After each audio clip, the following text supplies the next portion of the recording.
দাবি জানাবো। কার কাছে দাবি জানাবেন? সরকারের কাছে? আমরা আছি আর 2 মাস। আমাদের পরে যারা আসবেন তারা কতদিন থাকবেন এটা আল্লাহ তাআলা ভালো জানেন।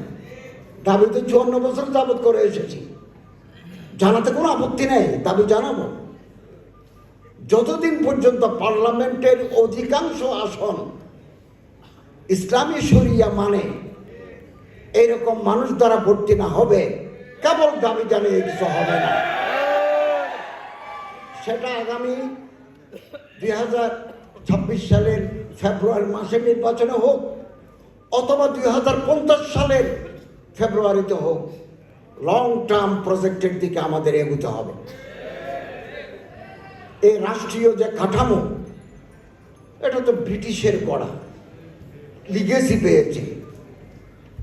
তারপরে পাকিস্তানের 25 বছর, আমাদের 54 বছর, কিছু অ্যামেন্ডমেন্ট হয়েছে, কিন্তু মূল কাঠামো রয়ে গেছে। আপনি কোর্টে যান, শরিয়ার বিচার পাবেন, অ্যাকর্ডিং টু কোরআন এন্ড হাদিস বিচার হবে, পারবেন না। উনি সিআরপিসির বাইরে দণ্ড দিতে পারবেন না, পারবেন না। আমাদের যে বাণিজ্য, অর্থনীতি, এগুলো ওই কাঠামোর ভিতরে, কাঠামো পাল্টাতে হবে। আমি একা অথবা আপনি একা শরীয়তের নেফাজে কানুনে শরিয়া একজন দুজন দিয়ে হবে না। আপনি কাঠামোর বাইরে যেতে পারবেন না।